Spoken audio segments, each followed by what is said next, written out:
আল্লাহ পাক বলছেন এই কদর রাতেই আমি কোরআন নাজিল করেছি। আর এই কোরআন যে মাসে নাজিল করা হয়েছে তার নাম কি? রমাদান মাস। তাহলে রমাদান মাসের সবচেয়ে গুরুত্বপূর্ণ বিষয়টা হচ্ছে আল কোরআন নাজিল হওয়া। এই তো কথা কি বুঝতে পারছেন? রমাদান মাসের সবচেয়ে গুরুত্বপূর্ণ ইভেন্টটা কি? আল কোরআন নাজিল হওয়া। যেই কোরআন নাজিল হওয়ার পরে আইয়ামে জাহেলিয়াতে আরবের যত নোংরা সংস্কৃতি ছিল সবকিছু ধুয়ে মুছে পরিষ্কার হয়ে গেছে, হয়নি? আইয়ামে জাহেলিয়াতে শিরক ছিল, আইয়ামে জাহেলিয়াতে সুদ ছিল, সুদ।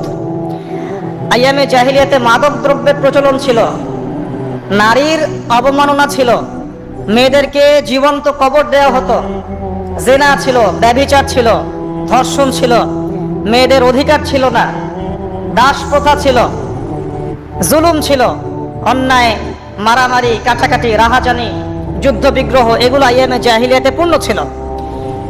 এইরকম একটা জাহিলি সমাজকে মাত্র 23 বছরের ব্যবধানে আল্লাহ রাব্বুল আলামিন পরিবর্তন করে দিলেন। সুবহানাল্লাহ। কে পরিবর্তন করলেন? মুহাম্মদুর রাসূলুল্লাহ সাল্লাল্লাহু আলাইহি ওয়াসাল্লাম। কিসের মাধ্যমে পরিবর্তন করলেন? আল্লাহর ওহী, কোরআন এবং সুন্নাহর মাধ্যমে। কত বছরের ব্যবধানে? মাত্র 23 বছর। মাত্র 23 বছর। 23 বছর পরের মক্কায় গিয়ে আপনি দেখবেন কোনো সুদ নাই, কোনো শিরক নাই, কোনো মাদক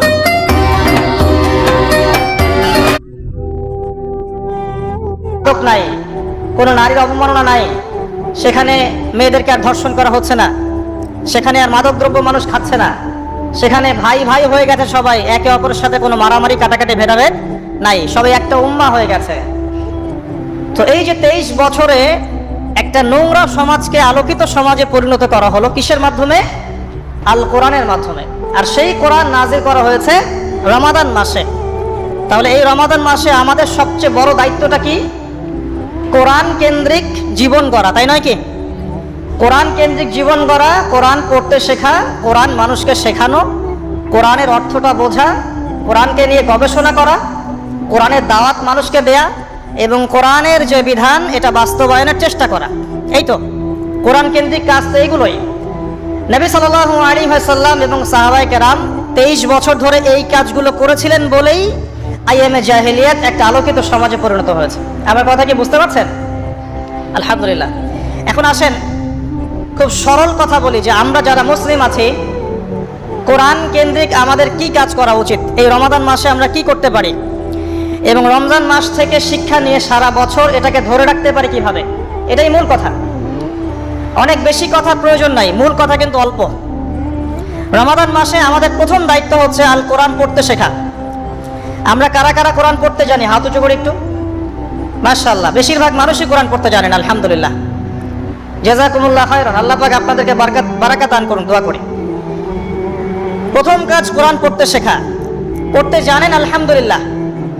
তবে আমি কিছু কথা বলি যেগুলো শুনলে হয়তো আপনার কাছে মনে হবে যে আরো ভালো করে পড়া শেখা উচিত। পড়তে শেখা খুব গুরুত্বপূর্ণ একটা কাজ, কিন্তু যেমন তেমন করে পড়তে শিখলে হবে না, মদ, মাখরাজ, তাজবিদের সাথে পড়তে হবে। যেমন একটা অক্ষর আছে কফ, বড় কফ, যেমন কফ দিয়ে একটা শব্দ আছে কুল।